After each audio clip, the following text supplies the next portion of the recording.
Just different. Yo, peace and black power. It's your brother Knowledge born alive. Do the Knowledge Radio.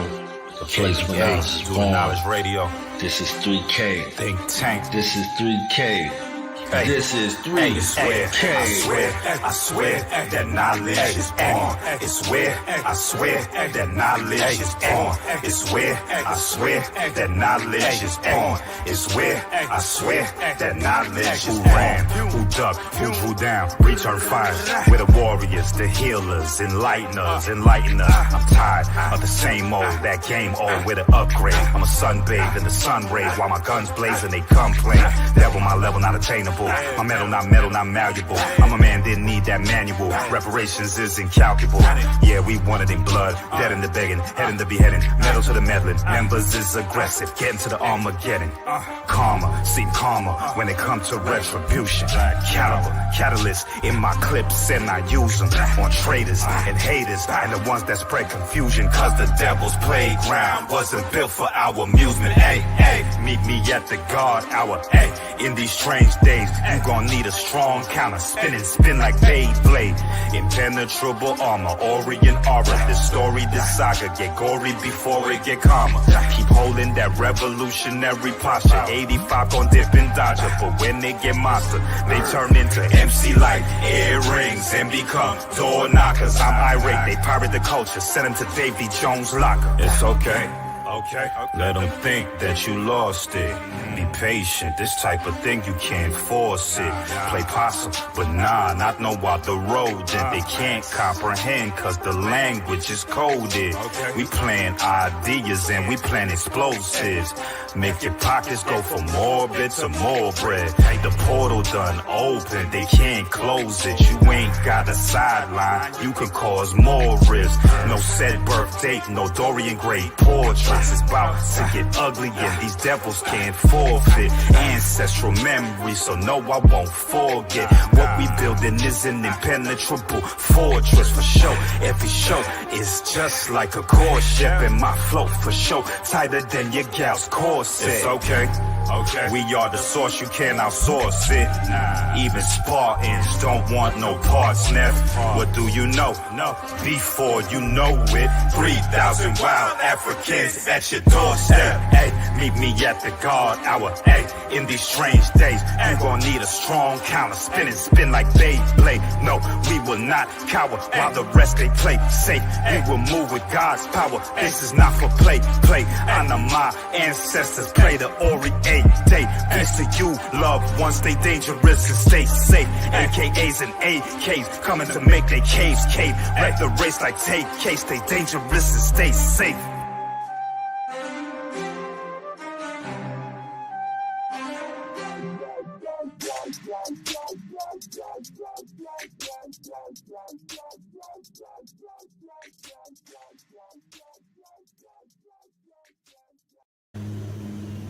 Alright, peace and black power family. Welcome to another episode of Do Knowledge Radio.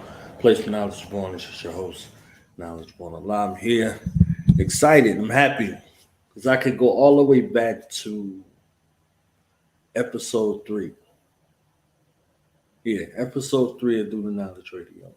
One of the goals with this platform was to be a voice for our people, exclusively, indiscriminate to their political, spiritual, or religious ideology, like a real good space where we could actually speak to the righteousness amongst our people. And, our brother, that's the guest for tonight, has definitely been walking this path for close to 3 decades. And, in our dealings, it's always been love and it's always been respect.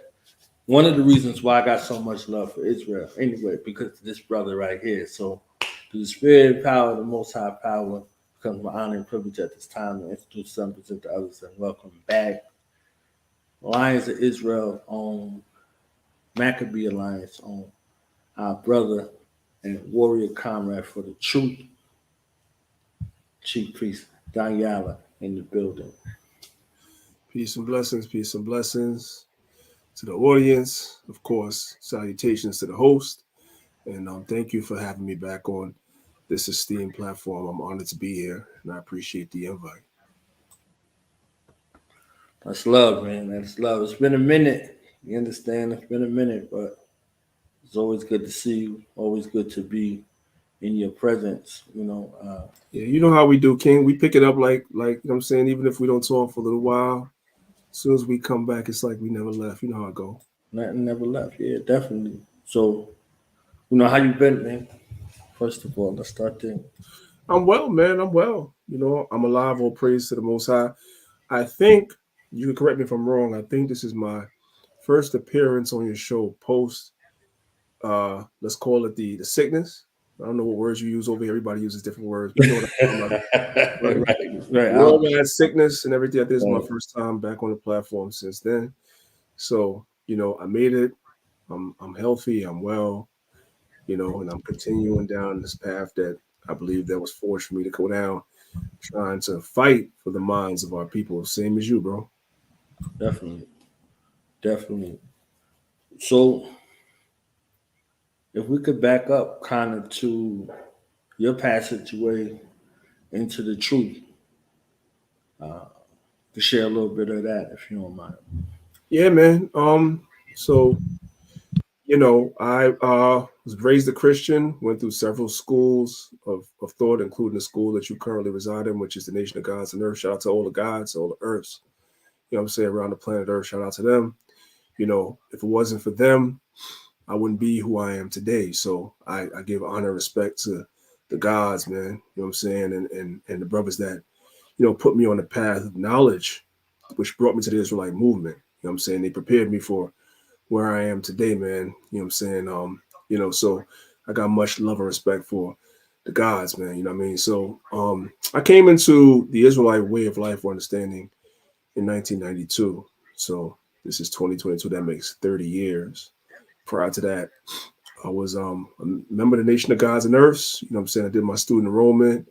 You know what I'm saying? I did, went through my lessons, so forth and so on. Never did my 180. You know what I'm saying? Never did that, never got that far. But nonetheless, I learned a lot of things which I still retain today, bro. I still could run it down. I tell people, I still could run it down, brother. You know what I'm saying? I consider the 12 jewels, knowledge, wisdom, understanding, freedom, justice, equality, food, clothes, shelter, love, peace, and happiness. You know what I'm saying? I still run down the supreme alphabet. I still could give it up. Don't get it twisted, because that's the foundation. Once that's in you, you never lose that. So, but I've been in this particularly for what the community knows me for, the Israelite Way movement since 1992. Yeah, we've been pushing since then. And the movement started off when I came in. It was a really small, localized movement, mostly in New York and a couple of other states. But now it's global. So So, charting that growth along the way, I think my entry is around 96, 97. You know, so that time frame for me, in regards to my connection with the Israelite journey. So you came in at a pivotal time and you witnessed a split happen. You know what I'm saying? Like, so from what you've seen then, could you have envisioned in your mind that, you know, this truth would be where it is, to this day, so to speak? man, no, I knew that it was supposed to happen, and the leaders said it was supposed to happen. But those are some dark times when the school split. Between, I want to say, like 97 to 2000, a little post 2000. I would even take it further and say till about 2006. I'd say between that 10-year period between, let's just say, like 96 and 2006, that 10-year period is a little dark. What breathed life back into the movement, right, was YouTube. And I'm going to say this, not just for the Israelite movement, right, but for the Black movement in general, because, before YouTube, you had brothers. I remember going in the 90s, and I know you know about this knowledge, right? I used to go to 125th, and I used to get videos from Big Man. Big Man used to be down there by what's now known as Malcolm X Boulevard, like that side. You know what I'm saying? Right by the 2 train. Not too, not by the 2 train, but in that area. And he was the first person I was buying videos from, right? So I was watching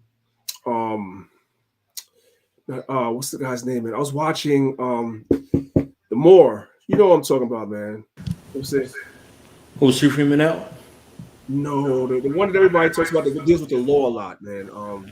He has the long hair, the perm. You know Oh, what I'm talking Taj I Tariq. was watching Taj Tariq Bey. I used to get Taj Tariq Bey videos from Big Man. I used to get Phil Valentine videos from Big Man. That's the first time I ever heard anybody going and breaking down the law and how to go in and deal with law, so forth and so on. So Taj Tariq Bey was big on that. Phil Valentine was big on that. You know what I'm saying? So I used to go there and get those videos for those brothers, right? But and of course you had the Bobby Hemmets, the Phil Valentines, the Ashraf Kwazis, all the stuff like that. But they didn't really get their respect, their prestige, their fame until YouTube came and their old videos are posted. Even Dr. Ben and Dr. Clark, we could even take it back to them. It's not until YouTube came that people really understood who Dr. Clark was. Like if you didn't come to, or Dr. Ben, if you didn't come to 125th and see Big Man or Sonnet or somebody selling a video on a DVD, you know, you coming from another state, you tourist, you see some videos, you buy it.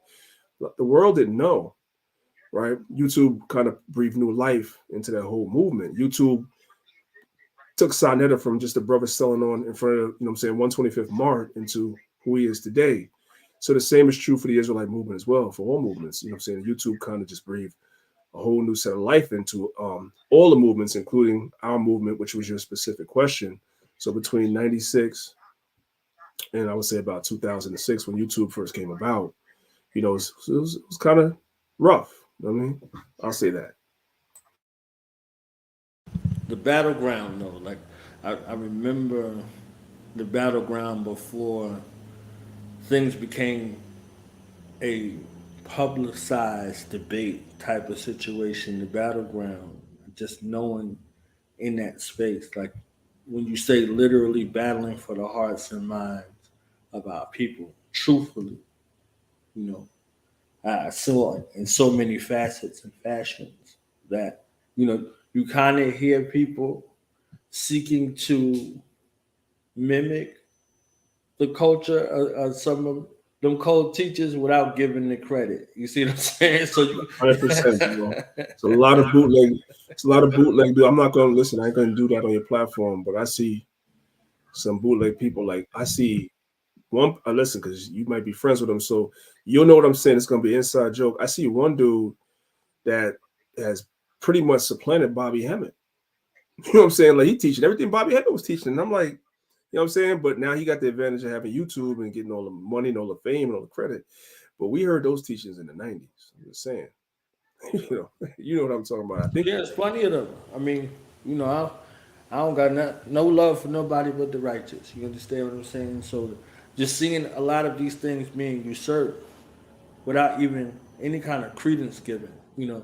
So even like I would hear, you know, some of the teachers, you see what I'm saying? Like some of the brothers out there on the corner, like, and I always say, you know, for the folks that's out there with the camera now, like, they better be thankful for the camera. You know, the brothers was on point. You understand what I'm saying? For the general public and all this, you know, fake adversarial type of wolf tickets cats are selling now because of the camera. What happened, you know, in those times that I if I know. could real quick, let me just drop that wisdom, right? I'm talking about the Israelite community now. Right. Everybody has That's their what I'm own, making reference to. yeah. You see what I'm So saying? Like, everybody has their own reason as to why they have cameras out there. The Israelite community did not start bringing cameras out to camp to just film ourselves.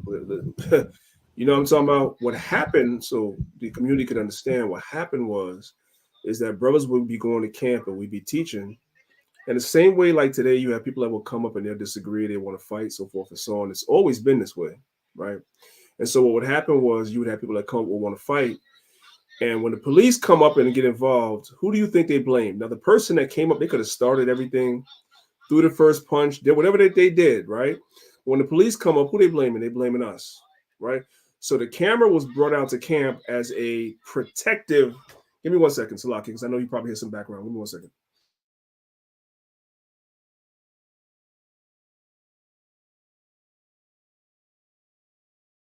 So the camera was brought out for our protection so that if something goes down at the camp, like we could prove to whomever that we didn't start it, because we don't start. We don't go out there to pick fights with our people. We go out there to teach our people, but sometimes our people want to fight. You know what I'm saying? Whatever. And of course, we're the big bad bullies, the Israelites, whatever. So we brought cameras out there for that. So brothers accumulated a lot of footage over the years. And then when YouTube came about, brothers just started posting videos to YouTube because we already had the videos. There was nothing else to do with it. And that's how that whole thing, really, like I said, just exploded and went to the next level. So it's all strategic. As we would say in the Israelite community, it's all the will of the Most High. The Most High kind of caused all these things to happen. That's how we believe it.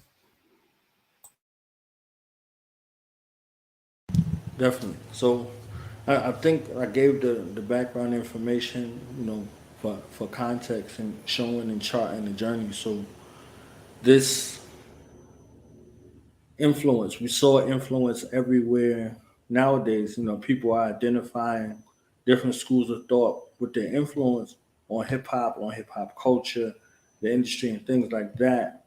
So I brought you here to shed light on the Israelite influence on hip hop culture, because I think in the mix of it, it kind of gets overshadowed, or there aren't the right people there to kind of chart that history. So we could get into that however you see fit. Well, I mean, just as in any facet of our culture, Black people have, Israelites have always been a part of everything, but a lot of people don't know. The first openly Israelite rapper that I knew about was Dana Dane, right? For those that are of a certain age, Dana Dane had a song out that was real popular in the mid-90s called I. Hey, yo, I. At the end of the song, he's giving shout outs to everybody. And he gives shout outs to the Israelites, and he has the Israelites in his video. This is before the stuff became popular. There were others, I'm sure, before him, but he was the first person of that magnitude, like a household name, that people know was an Israelite, right? Of course, then you have the Wu-Tang Clan. Not all the Wu-Tang Clan, some of them were gods, right? So like the Wu-Tang Clan is pretty much split down the middle, right?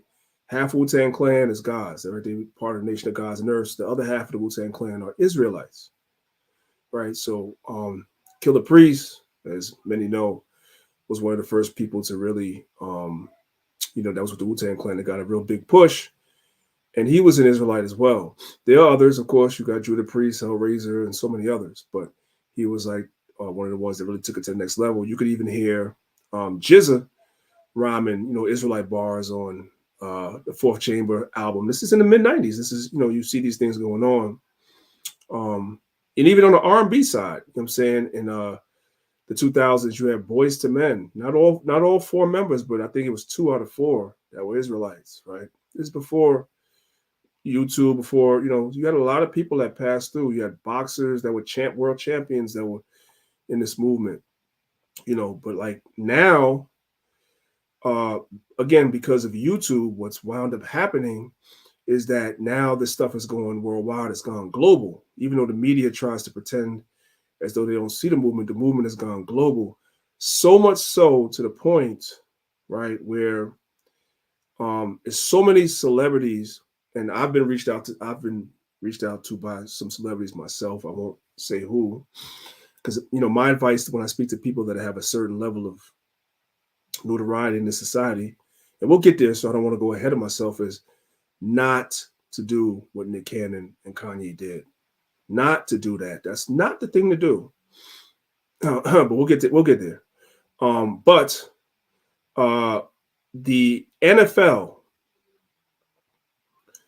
is so scared of this Israelite movement that they hire somebody to come. So you brothers and sisters know every NFL team has a chaplain, right? They have a chaplain, right? I don't know if it's the same in the Major League Baseball. I don't know if it's the same in the NBA, but I know for sure every NFL team has a quote unquote chaplain. And what happened was the NFL hired a white Christian apologist to come and teach the team chaplains how to combat Israelite talking points, because there were so many players that were using it. You know what I'm saying? So I'm not going to call no names because I can say a lot of stuff. And there was even some controversies with some brothers, but the controversy kind of blew over. So I don't want to stoke the flames back up, but you had a lot of NFL players that were kind of gravitating towards this. I will say one name that you guys, and again, you have to be a certain age to notice. I will say one name of a celebrity player, basketball player that's openly in the movement, and that's Horace Grant.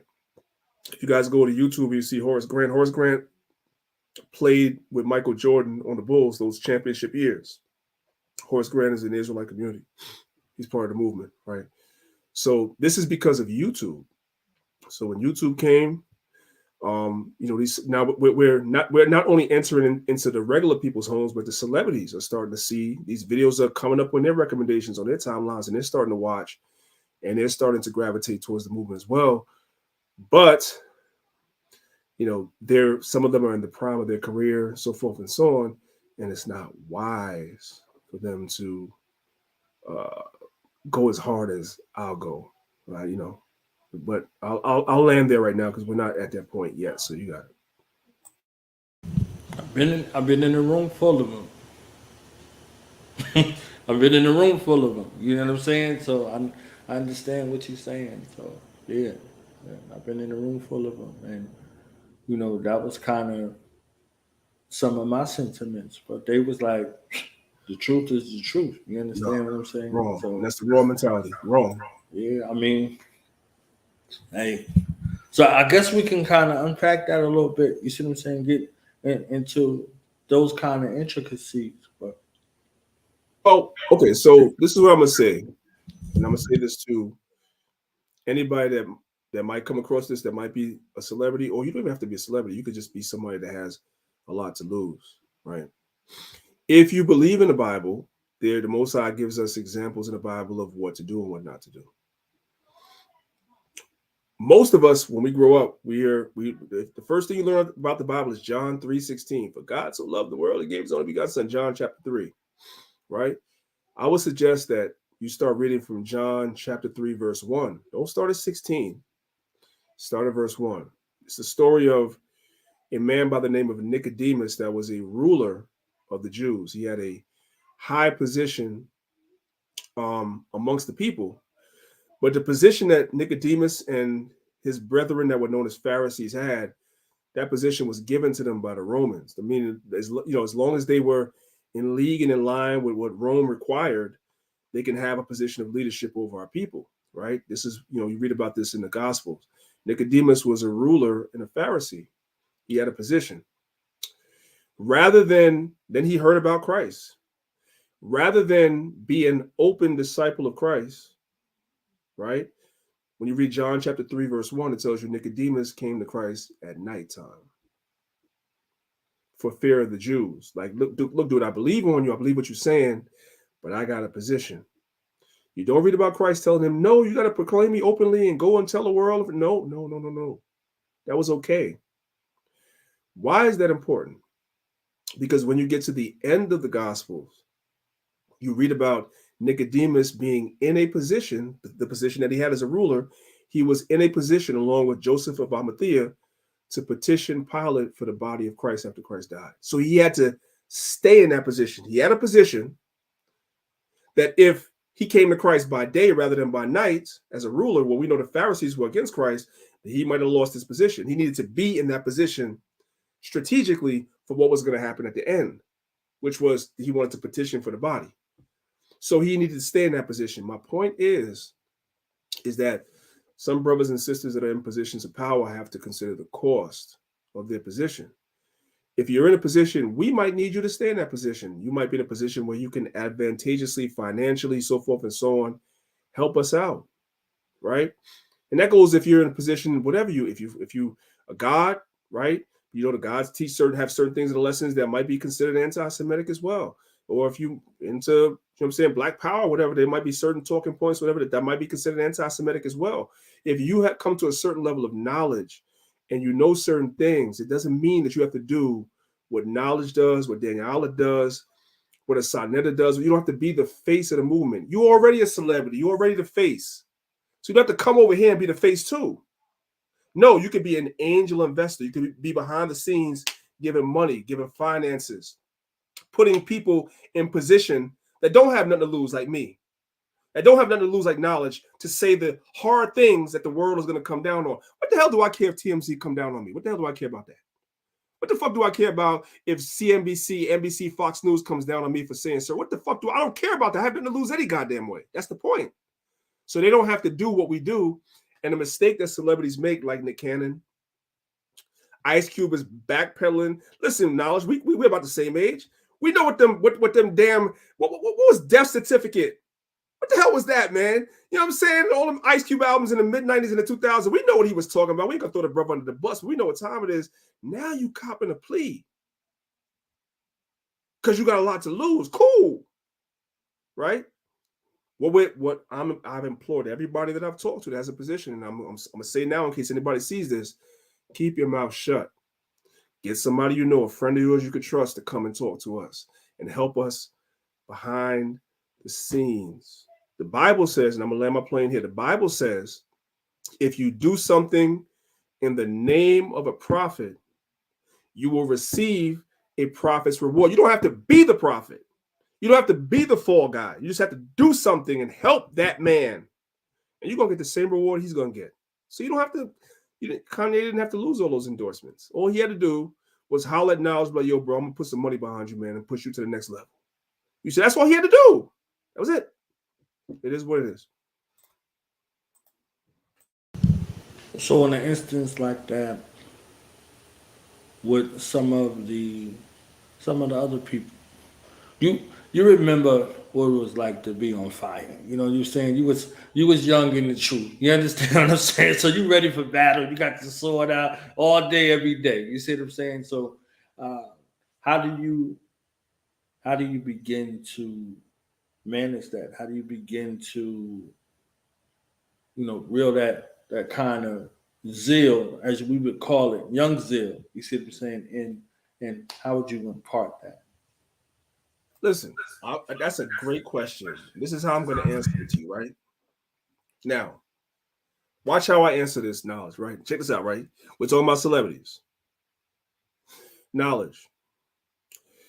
If somebody come up to me and, let's say, punch me in my face, and I punch them in my face, and they punch me in my face and I punch them back in their face.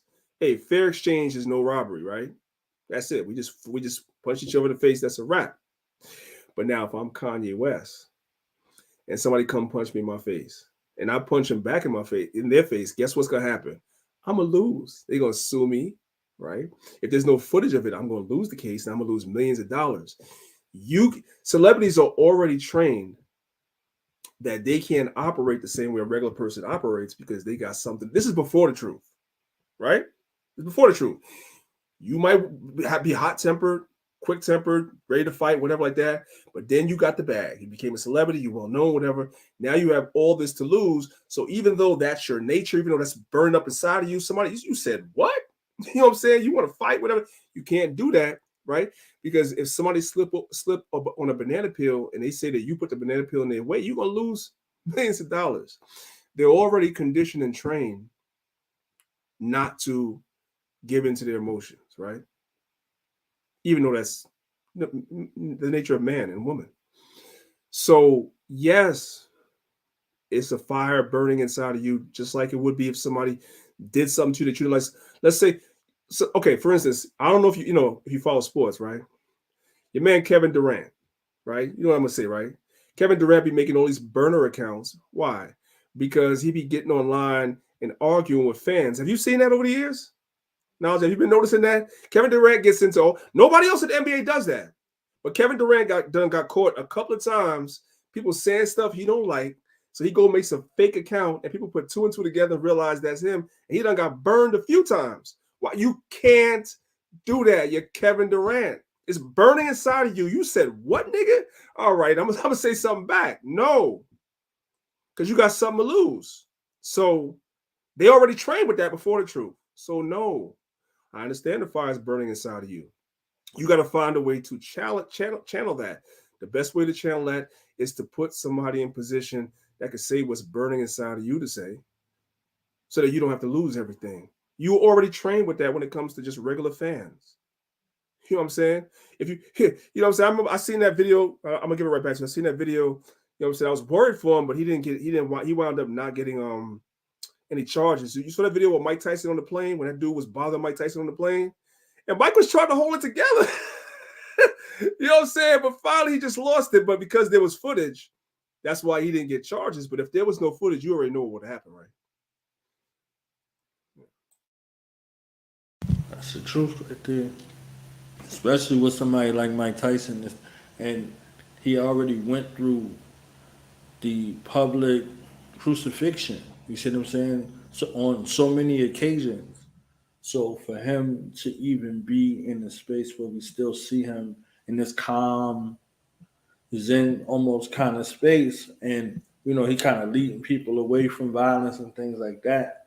You know, I don't know how that thing was orchestrated, but it was meant to paint him as a picture as he's still him. You see what I'm saying? So I think that was very, very interesting. Yeah. You know, so even in that space, like how do y'all deal with, because it's a multitude of levels. Like I know we, talking about the influence of hip hop culture, but looking at Israelite culture as a whole, how do y'all deal with some of the things that are said? And even as far as, again, recently with this whole, making the papers type of situation, you see what I'm saying? Like, how do y'all deal with that? How do y'all deal with brothers and sisters, who might get excited? You see what I'm saying? Like, there's a concerted effort, as you spoke of, just even with the NFL example, but other examples that we know of where the undermining type situation or to paint y'all as a hate organization, things like that become exacerbated. Like, how do y'all deal with that? Well, I only can speak for my organization, and I know a few other organizations have the same policy. That is that we put brothers and sisters through a process of my camp as an academy where you got to go through for 6 months, and we just kind of teach brothers and sisters and prepare them the best we can for what's about to come. You have to know the best way to prepare is to read. The book of Hebrews, chapter 11 says we are compassed with a great cloud of witnesses. So we see all the strife, all the sufferings that those that came before had to go through and how they overcame. I can even see in modern times, I was talking on Clubhouse about this like 2 nights ago. Martin Luther King, the way that we look at Martin Luther King today is not the way he was looked at when he was alive. And I think people don't understand it. And the same can be said about the prophets. When the prophets were on the earth, the people did not follow them. They didn't like them. They was against them. Then when the prophets died, you read in the New Testament, they was always talking great about Jeremiah, Isaiah. But when they was on the scene, the people gave them hell. The same is true for Martin Luther King. When we read Martin Luther King Day, he was civil rights, peaceful, nonviolent. When Martin was walking the ground, and he said he was coming to, I believe it was, I don't want to misquote the city, but I believe he was going to Montgomery. It was black people that threatened violence against him if he came and told him, "Don't come. We don't want you here. We're good. We don't want you here. Don't bring that stuff down here. We're good," because they was afraid of the white man. It was a black person. Before he was shot and killed, there was an attempt on his life before that. It was a black person that did that. See? So we're our own worst enemy before we even start talking about these other people. So we look at examples like that. History teaches us that. All of our great black leaders, it was our own people that were the opposition. We can start from Marcus Garvey. Who was Marcus Garvey's staunch opposition? Black people. W.E.B. Du Bois and the rest of these dude coons. It was black people. Who was Elijah Muhammad's staunchest enemies? Black people. Who was Malcolm X's strong? Black people. The Black Panthers, black people. So you look at all that and you train people to understand you have to look at history. The book of Romans in the Bible, chapter 15, verse 4 said that which was written aforetime is for our learning. So you go back and you look and see what others went through. And that trains you to understand that, you're not going to be loved at all. If you can't understand that, if you can't overcome that, then this movement is not for you, or any movement is not for you. Because any movement that's going to progress our people forward, the road is going to be bumpy. It's going to be a little painful, and you're probably going to be hated, because it's just like medicine that's good for you, right? You take the herbs. A lot of them herbs you take are not sweet. They don't taste like cherries and strawberries and stuff like that, like you buy the over-the-counter cough medicine. They got cherry, grape, you know what I'm saying, strawberry. No, you get on them herbs is bitter. You know what I'm saying? Because it's good for you. It's natural. No artificial stuff. It is natural. Well, the same is true for truth. So if you're not ready for the bitter, then you shouldn't even. And this is what we teach people. We have to prepare them for that. You know what I'm saying? And that's any movement, right? Father Allah, you could correct me if I'm wrong. Father Allah was killed by niggas. It's all the same. Go ahead, bro. You got it. No, I'm with you. I'm right there. You understand what I'm saying? I think fear becomes a greater template and motivation for people to do some of the things you're doing. Like, I don't think we acknowledge the hidden hands influence enough. You know, I heard General Muhammad say, no, General Muhammad said, men break ranks for two reasons: fear or finance. And I heard that. I heard it, and I was like, all right, it makes perfect sense because you see it. You know, oftentimes you see one or the other, or both at the same time. And so if you look at, you know, some of the people you name, and then some others, you see what I'm saying? When they want to get rid of you, they find a replacement that'll do the dance that needs to be done. They become named. They get acclaimed. There are plenty of people nowadays that are following after people who was responsible for the destruction and detriment of our people. Well, one on the other, like the way that they're presented. You see what I'm saying? They're presented as if they're some staunch supporter and great person to our people, but they're really bloodsuckers. How freely can I speak? Because I'll You give you speak however you want to speak. I like Jesse Jackson. Right. Shout out to the brother, man. May he rest in power. Shout out to Steve Coakley that showed that video of Jesse Jackson wiping the blood of Martin Luther King on his freaking shirt. Right. There's plenty of them. Like literally, there's somebody, but there's always somebody that will put you in position first. Like, so who put him in position? What was he promised? So what was he promised in regards to finance and fear for him to do what he needed to do? Was that assassination attempt was unsuccessful? We learned later that Dr. Martin Luther King was killed in the hospital and not, That's a fact.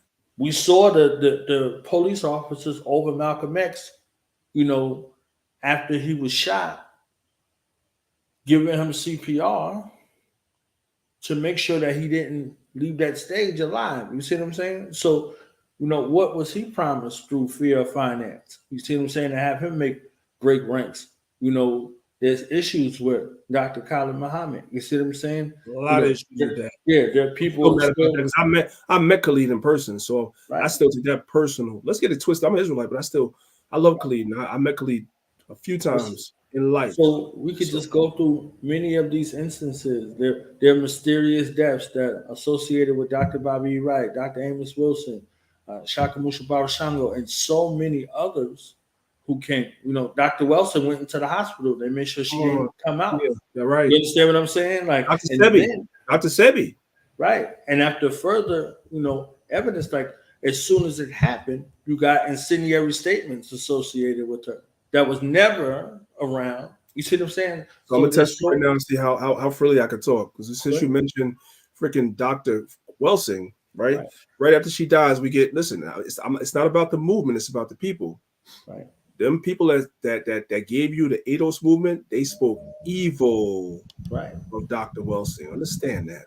Right. Oh, I hope some of you brothers and sisters understand that you straddle the fence. You say you black power, but then you ride. Listen, I'm not saying you're not supposed to ride for your ancestors, but understand, I'm talking about the ADOS movement. Those people, they spoke evil of Dr. Welsing. I'm just saying. I'm just saying. Yeah, plenty of them. You see what I'm saying? So these are things where oftentimes we don't see the hidden hand. We can see the perpetrators, but we don't often see the hidden hand. So I just wanted to kind of shed light on that. But I want to also highlight your organization and how y'all moving, things that are happening, things that y'all are doing in real time. So what was the catalyst for you, after coming into the truth to form the Lions of Israel? Oh, I mean, there was a lot of, like I said, I won't get into the particulars, but there was a lot of things that happened with the original school, nefarious things, some of which I believe, again, the powers that be had some influence on that. And but they didn't understand that this movement was a little bit different than other movements. It's kind of akin to the Nation of Gods and Earths in one regard, and I'll tell you what that regard is. There is, if you know about the Nation of Gods and Earths, which I was a part of for a period of time, there's no one supreme leader, right?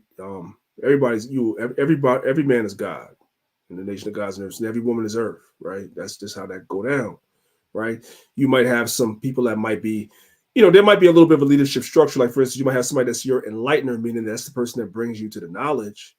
And they, what I'm saying, you have certain people that might have their 180, so they might know a little bit more than you, whatever like that.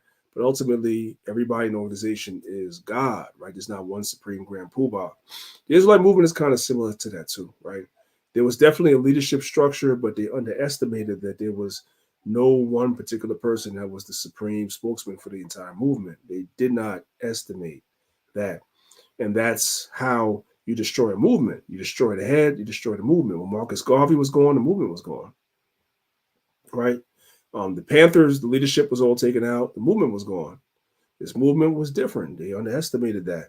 There's a lot of brothers in the leadership. I'll give leadership credit. They kind of trained us in a way to be leaders in our own right, which was what the whole Trooper program was about. So when the school fell, it wasn't the end of the movement or the idea, because they trained us to be leaders. So we just simply continued the teaching, but just continued it amongst ourselves and rebuilt, right?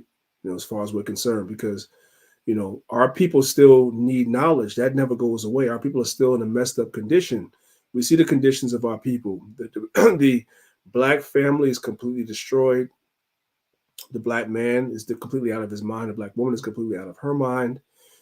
And as a result, the children and the youth are completely lost and destroyed. We're at the top of every category that's not good. If it's health related, we're at the top. It's in not a good way. Heart attack, high blood pressure, diabetes, whatever, we're at the top. That's not good.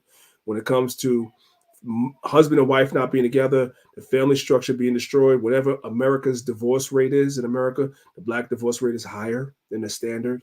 When it comes to, whatever it is, we're at the bottom. That's just what it is, right? Incarceration, we're at the top of that. That's the whole entire judicial system is nefarious. Nevertheless, we're still at the top, right?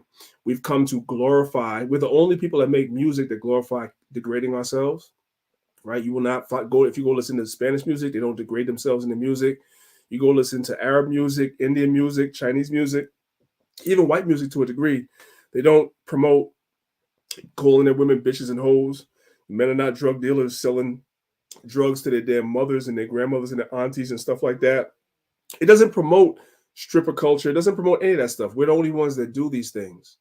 So our people still need knowledge. So I was compelled with what I learned and what I seen, in my community, to continue to try to bring as many of my people out of that lifestyle as I possibly could. So we started the Lions of Israel in 2006, which was that was about 14 years into the truth when I started Lions of Israel in 2006. So praise to the Most High for that. And we've been going strong ever since, man. And we're pulling a lot of people out. I got ex-gang members as a part of the camp, ex-drug dealers as a part of the camp, people that have completely turned their life around, right? Now, I do realize that, when we talk on different channels, not everybody's a Bible believer per se. But what I do want to tell people is that if you pull any of our people out of a negative lifestyle, whatever they're dealing with, you got to salute that. So let's just say that you don't believe in the Bible, you don't like Israelites, whatever like that. But if we had a sister that was on a pole that came off the pole, that's a good thing. If we had a brother that would have been a gangbanger that might have shot your son, you know what I'm saying, prostituted your daughter, and now they're in the truth and they're not doing that stuff no more, that's a win for us. You know what I'm saying? If we keep families together, husband and wife stay together, that's a win for us as a people. And so we have to look sometimes at the glass being half full and not always half empty, because what we've been taught is that because that we have disagreements and differences that we're supposed to hate each other. No, we can argue our differences. We could even debate our differences. But at the end of the day, I still got love for any brother or sister that you're into something that took you away from something that was negative. That's a plus. Now we'll just get into the particulars later. But listen, shout out to the Nation of Gods. They got me out of shit. I'm saying that was my first step after leaving the Christian church, was the Nation of Gods and Earths, right? So I appreciate all that stuff.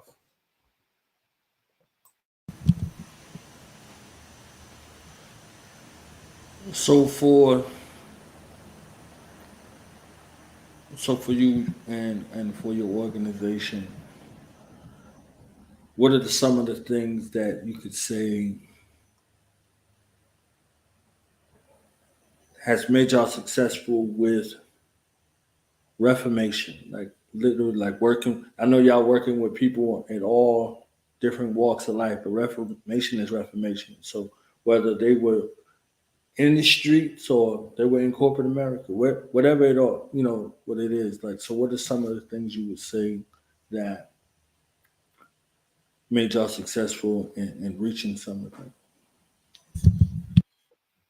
Well, one thing I always preach big time is knowing your role, right? So, for instance, me being a person in a leadership position in the congregation doesn't mean necessarily that I know everything, right? I don't have every experience. I myself have never did any extended time in prison. I haven't done that. But I have people in my organization that have done extended time in prison, right? So when somebody's coming home from prison, I put someone that experienced that as a mentor with them, and they work together, right, to try to keep that person from being a recidivist or somebody that just winds up going back, because that's what the system counts on, right? And of course, there's going to be ups and downs, of course, in anybody's life. Trying to, when you come out, you got felonies. It's hard to find jobs and all the obstacles in your way. So one of the successful things I've done is I don't just preach to people, you need to change your life and everything. That's one of the mistakes that our people make. It's not about that. You show them how to change their life, right? You also create opportunities for people to do something else. For example, when I came into the truth, I didn't have a job. When I came into this Israelite movement, the leaders that were then had literally jobs waiting for me. So you could be somebody that you could have had a felony, you could have whatever, but you're coming home to a job. You're not coming home to go to a job, fill out an application, only to be told that you're a felon. We can't hire you. No.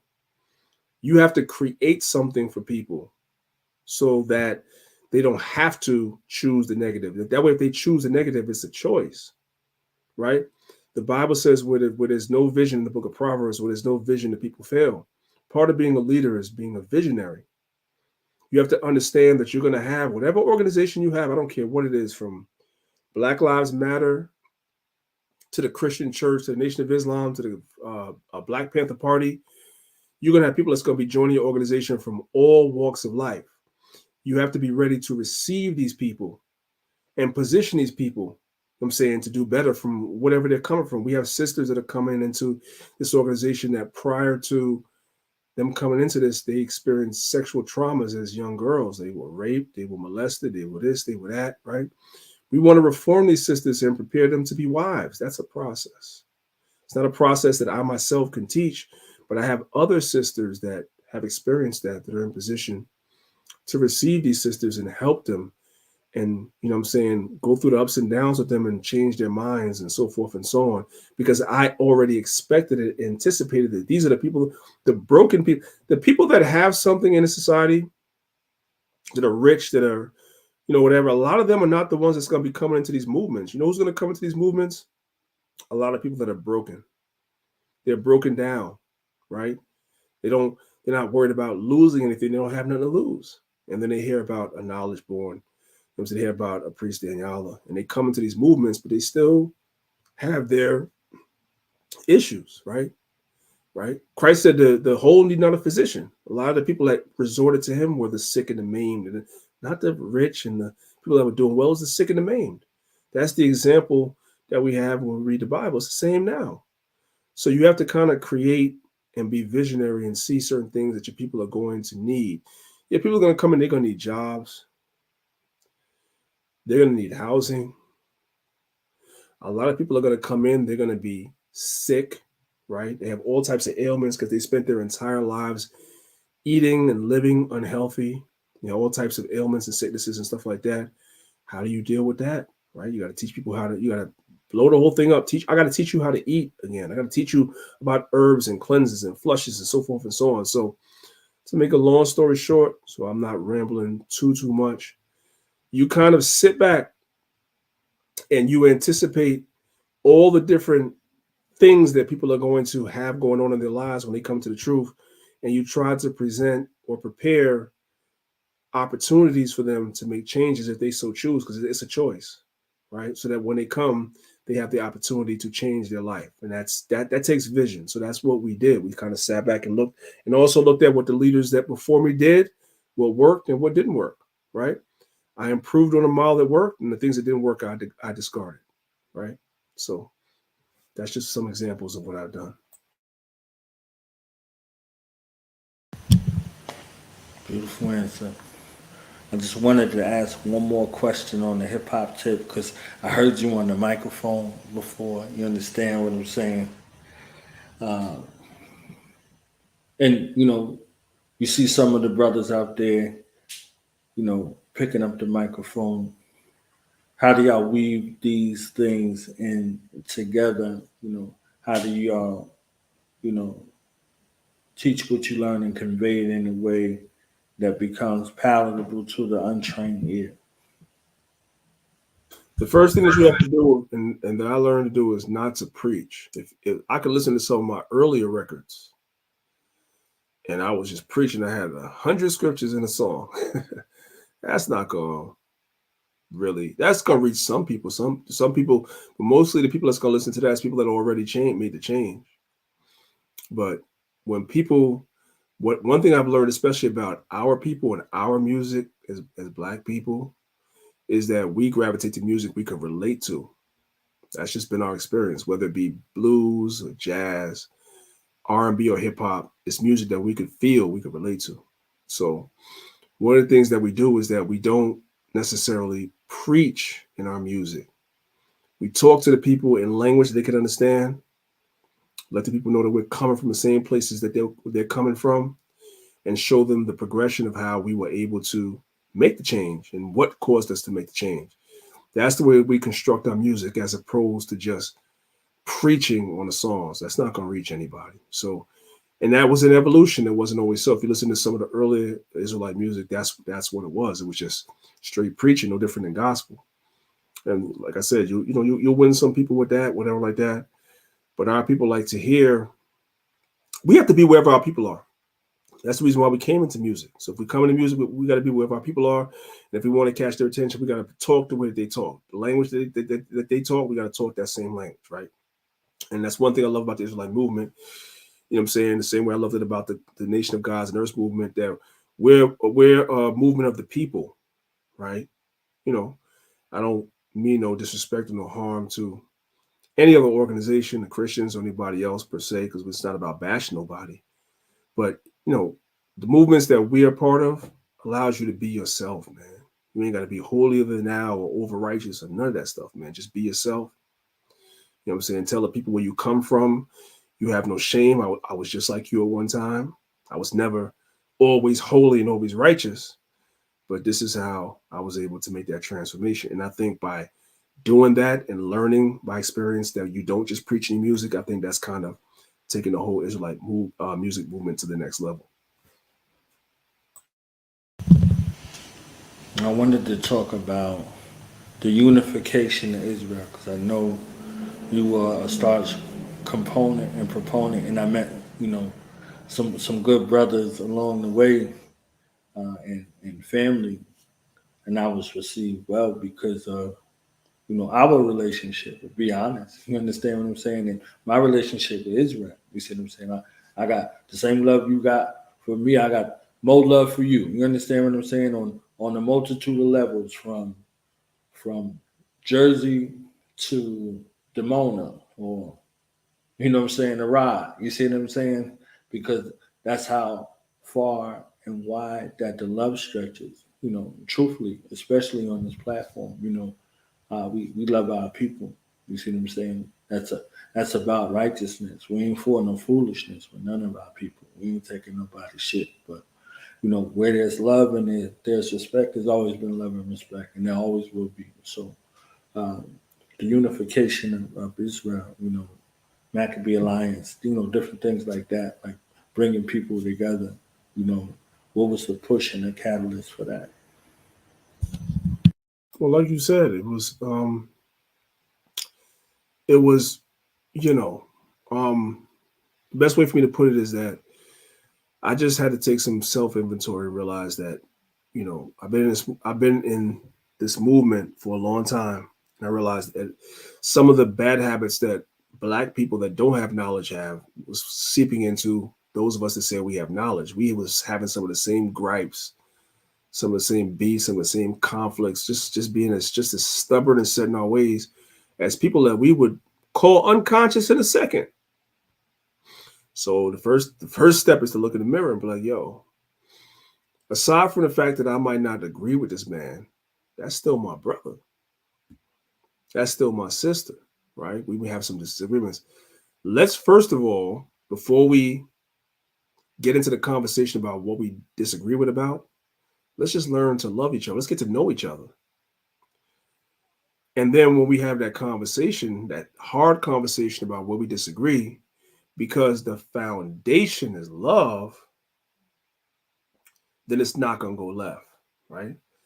The first example of that was the whole thing with Kevin on trial. You had Old Testament Israelites and New Testament Israelites, which was never before that. Like, you don't see that. You don't see that, right? But what happened was we got together and realized that, listen, if we have one thing in common, we all love the Most High God. Now, we as Israelites that believe in the New Testament, we also believe in His Son, but you don't. But we all love the Most High God, right? So we're gonna unify on that. We're gonna get to know each other. We're not debating about what we disagree about. We're gonna get to know each other, whatever like that. Sit down and have drinks, laugh, whatever like that. We was going out to Brooklyn having a lot of different, events and fellowships with the Old Testament Israelites, and there was a love that was built. And then later on, we had a debate with them about the New Testament a few years later. And the debate got really contentious and really testy.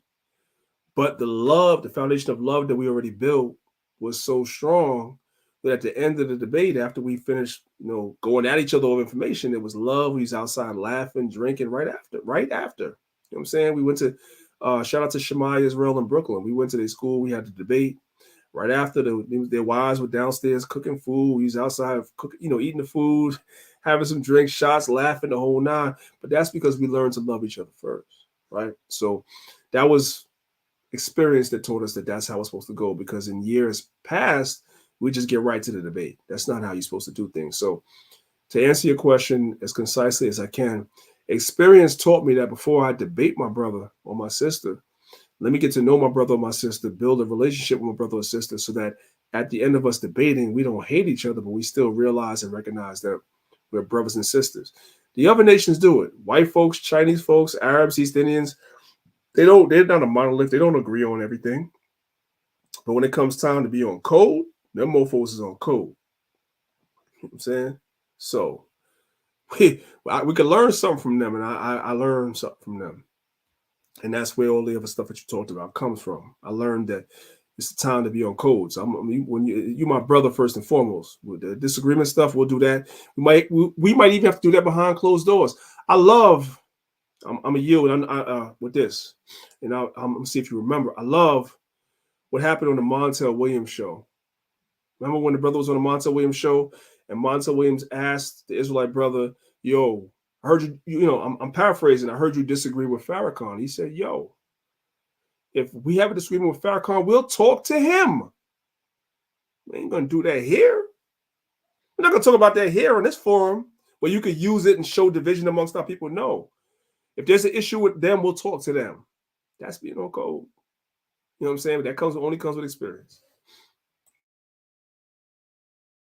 Yeah, I think that was the first time I seen an Israelite on TV.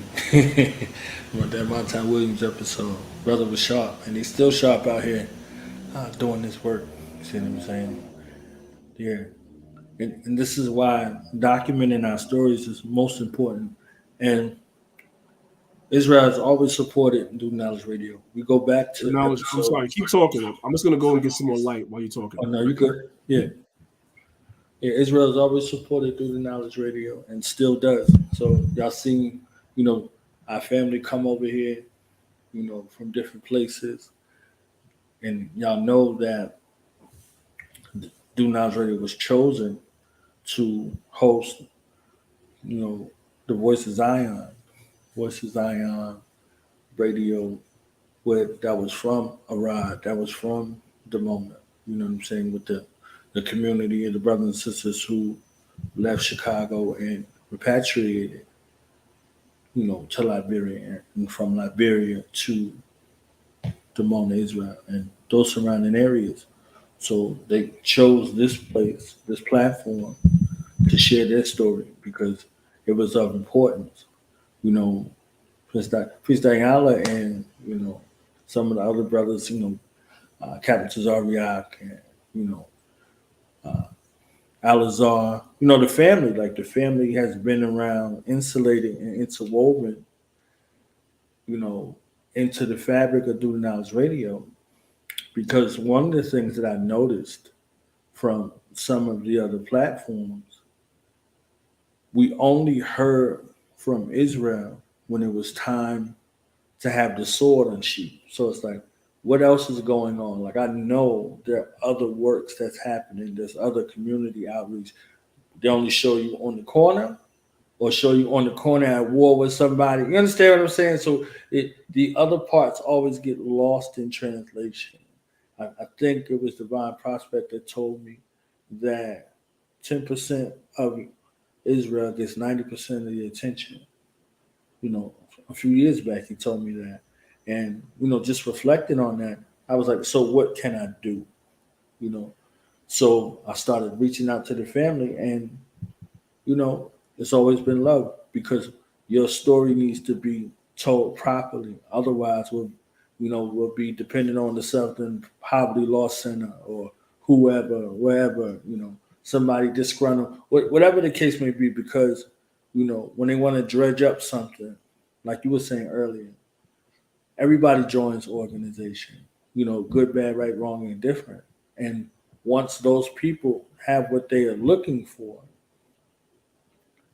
they can go out and use it. So I think a beautiful thing about that was it's always been love, and there'll always be love. It's a real, alliance in the truest sense. You see what I'm saying? We be looking for allies outside of ourselves. Like, now, I rather forge those bonds and establish them with, brothers and sisters and family. That's real. You see what I'm saying? So, that's why it's always been a push and love and support, for Israel. You see what I'm saying? Because we have that relationship. It was established, and the curiosity was literally, before lectures start happening and stuff. I was reaching out to certain people like, yo, do you lecture? Do you teach? Like, do you come speak at different places and things like that? And then lo and behold, you see some of those people, with books and lectures and things like that now, because there's a need. You see what I'm saying? There's a need, and whatever we could do to support that need to support that effort. You see what I'm saying? And, we always been that way. I agree, man. I agree. And, shout out to you and your platform, because I will say from the gate, from the beginning, you have definitely been one of the most supportive platforms of Israelites, but everybody. I see everybody pass through here. I'm talking about every phase of the conscious community, politics, hip hop. He brings classic artists on here. Everybody comes and passes through this platform and has an opportunity to speak their truth. You know what I'm saying? And the way you do it is unique, because you do it in a way where we literally get to speak. It's not, gotcha, I'm about to put you in a box and, whatever, nothing like that. I mean, there's plenty of that out there already, but this is a place where you just come to be interviewed and just speak your truth. And that's it, man, And so I always appreciate the platform, and I always, to the best of my ability, will make myself available when you want to bring me through. You know what I'm saying? If I got time, which I ain't gonna say if I got time, I'm gonna make some time, what I'm saying, to come through and show love. You know what I'm saying? Shout out to the platform, and all the guests that have been on here, man. I need a couple of you guys. I was telling Knowledge behind the scenes, I'm gonna say it in public. I need some of you guys on my show too. You know what I'm saying? Lord Jamal, you need to come through. You know what I'm saying? I've been having a hard time getting a hold of my brother's blue and red pill. Those are my guys. I need y'all to come through. You know what I'm saying? Wu-Tang, some of y'all brothers I could talk to, but some of y'all it's kind of hard for y'all to come through. Let's continue to build, man. Now we're seeing the importance. This is if you don't take anything else away from what we're talking about, or what we've been talking about, understand this. This situation with Kanye right now and Nick Cannon before is teaching us the importance of our own media, right? Where you can come on Knowledge's show, you're going to say what you could say, and he ain't going to be on the Breakfast Club tomorrow apologizing. You know what I'm talking about? Yeah, we need our own media. We got to support our own media. It doesn't matter. Like, niggas just want to go on Vlad and the Breakfast Club for the views. No. If you got a name, you come over here to do Knowledge Radio and bring your audience, and eventually Knowledge will get where they at. You know what I'm talking about? And it'll be unadulterated and all that. We got to build platforms like Do the Knowledge Radio up. Shout out to Baba TV and Baba TV Up and platforms like that. To build them up. That's why I said what I said. I said anytime he needs me over here, I'm here. Definitely. I ain't trying to, build no school on Jupiter. You understand what I'm saying? I don't need a spacecraft to go preach the gospel on Pluto no damn way. We in spaces where we work and live. You see what I'm saying? So we got our initiative, our 3K for 3K initiative, and we still looking to raise about $1,700 more. You see what I'm saying? And that's it. We'll be able to sustain and do what we need to do in the communities where we work and live. That's all we've been doing. You see what I'm saying? So aside from seeing me on the camera, this is what we've been able to do, and this is what we're still doing. You see what I'm saying? 3,000 episodes. So Chief Priest been with me since episode 3. So think about how many episodes ago that was. You see what I'm saying? Here to the end, bro. I'm here to the end. 100%. Vice versa. For real. So yeah, I wanted to go and show your website real quick, if I could, to the fam, and kind of navigate, and then kind of talk us through it, and then let people know where they can find you, how they can link with you and your organization as well.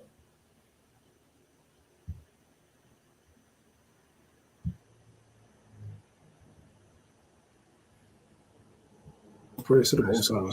So, brothers and sisters, this is our website. It's called, the website is thelionsofisrael.com. So the THE, lionsofisrael.com.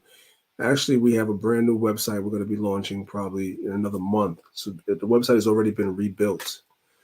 This is where you come to get all your videos and all your information on whatever it is that you need.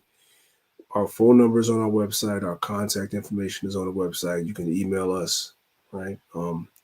Whatever questions, concerns you have, and we'll get back to you like as soon as possible. So definitely, I appreciate knowledge sharing that. Like I said, you guys see the website. It's a little some of the tabs are not 100% functioning because we have a new website that we are working on right now. But still a lot of information on the website: pictures, videos, information, contact information, so forth and so on. So hit us up, thelionsofisrael.com, right? Or you guys could hit me up on social media. That's Instagram or Facebook at Priest Danyaahla. You guys see how my name is spelled right there. Priest Danyaahla. Just go to Instagram, go to Facebook, just type that in, it'll come up. Y'all could just come in my inbox, hit me up. I usually get back to people as long as you're not crazy and say nothing crazy in my inbox. I'll get back to you, you know, and we could link and we could definitely build. You know what I'm saying? So I definitely appreciate Knowledge Man for all the support of his platform, and I pray to the day, man, where my brother man could have a platform that rivals the trash that I see on social media, man. And shout out to Doggy Diamonds too, man. I gotta holler at my brother as well, man. I definitely, Doggy early. That's one thing I will say about the brother. I'll give the brother his flowers and stuff like that. Doggy Diamonds early on my channel was one of the big names that early before I don't even think I had 10,000 subscribers yet. Doggy would come on my channel and do interviews and stuff like that. So shout out to Doggy Diamonds, man. That's a good brother, man, as well. Definitely one of the brothers who came through early in my tenure. You see what I'm saying, and it still comes around. We did a whole virtual tour together. You see what I'm saying, and working on things. That's one of the guys I look to. Him, Lord Jamal, and Black Dot. Yo, let's do this. Because you got to pull more than me. While this Kanye shit is hot, reach out to Doggy, Black Dot, Lord Jamal, whatever. Let's do a round. I see Choke no joke. Shout out to that bro. I like Choke. He just did a round table on his Kanye thing. That sounds powerful. You, myself, Doggy, Black Dot. You know what I'm saying, Lord Jamal. That sounds. Yo, try to work on that. See if you can pull that off, bro. That'd be powerful. I get with them and see what they got going on. You Let's see get what I'm it. saying? I know they be busy, so Even if you can't get everybody, just get if you got four. That was like six names. If you get like 4 out of 6, let's get it.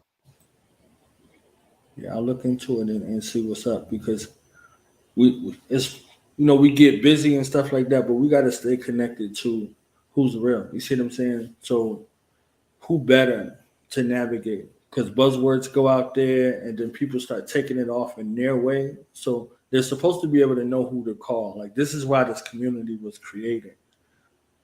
As a referral network before it got into all of the catastrophe that we see.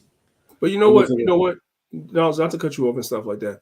I know brothers get busy, but there are certain galvanizing events. This is a galvanizing event. Everybody I just mentioned has a platform. What are you talking about? None of our platforms. Now, Lord Jamar, who has probably the biggest name, Black Dots, probably the second, Doggy Diamond. Those are the three biggest ones, right?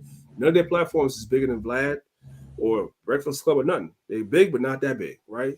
This is a galvanizing moment. You gotta make time for that.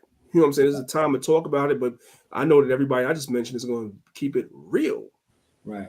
That's what I was just saying about the referral network. Like that was the point I was driving home. If somebody come to me and they want to know about Israel, I'm not going to just take it in on myself. I'm going to refer them. You see what I'm saying? Like I'm going to refer them to you. I'm going to refer them to the family. Like we have to return back to that referral network. You see what I'm saying? That was when we were in our optimal state. So in order for us to return to that, we just have to know. You just have to know who to call, who the inbox, who to DM. You see what I'm saying? Who to refer to, and we do that by linking up with one another. So uh, that's on my priority list. as well to reach out to see if we can make that happen with whomever. Maybe we might have to do a couple of joints because different schedules, things like that. But whoever I can link you with, and we can link together with, you already know what it is. I'm there. Just tell me you already know I'm there, bro. Much love, bro. I appreciate you. Much love. Hey, if you're watching this video on YouTube, you haven't hit the like button. That's messed up. Show my brother some love. Make sure y'all subscribe to Do the Knowledge Radio and share this on all your social media platforms. Uncompromised, unbiased media, unlike some of you suckers that being promoted by, mainstream media. You got videos on YouTube, but you dudes are suckers, and you guys are being promoted by the big corporations. No, this is where the gladiators dwell. You know, I'm talking about Nori. You know what I'm saying? I was in your inbox earlier, you and a few other people. I'll just leave that there. So with that, what you got, bro? We're good, man. Final thoughts for the family. One more message, one more time, how people can reach you, talk about your channel, some of the things you got going on, and where they can catch you in real life. Right. So again, you can just type in the word priest and my name, Danyaahla. That's do that on YouTube, Instagram, Facebook. My profiles will pop up. You definitely can follow my profiles. You guys can inbox me. As long as you're respectful, even if you don't agree, I'll get back to you. We can holler. We could have a conversation. We can have a conversation on my platform, or we could come to Do the Knowledge Radio and get down. You know what I'm saying? Because I do get down. You know what I'm saying? I do debates and all that stuff too, so we could talk about it. You know what I'm saying? The Bible's a white man's book. Let's have that debate on Knowledge's platform. You want to have that debate on Knowledge's platform? We can do that. No problem. I'm here to support this platform, whatever I got to do. If I got to come and get in gladiator mode and have a debate, whatever it is, to build this platform up and any other platform for Black people, so we ain't got to go to Vlad no more. And there's another guy that's popping up on the West Coast that's not Black either. That's a big shot. I think it's Bomb First. Like, what the hell is going on? Why is Bomb First coming behind Vlad, being the next big thing to blow, and it's not Do the Knowledge Radio? What's happening? Anyway, let me relax. You got it, bro. I'm going to leave it at there. That's ridiculous. I mean, it's contagious. You see what I'm saying? It's contagious.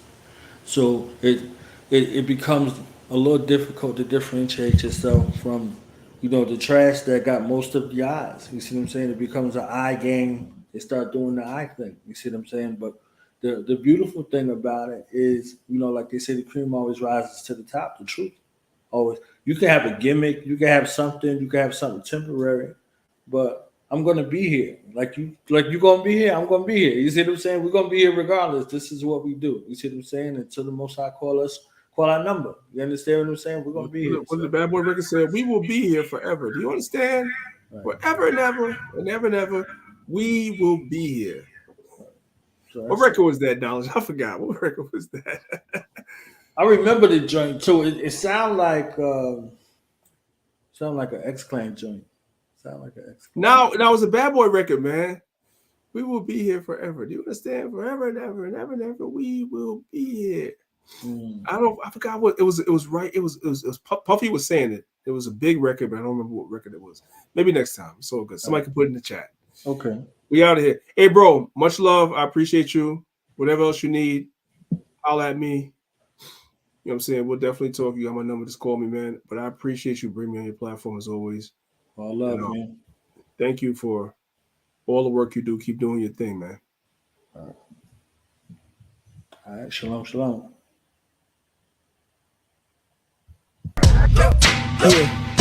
Yeah. Now we gonna tell them. That in front. We tell them like this, yo. I'm an African. I'm a African. I'm an African. I'm a African. Yeah, y'all like that? No more. This man's mind is open. I'm an African. I'm a African.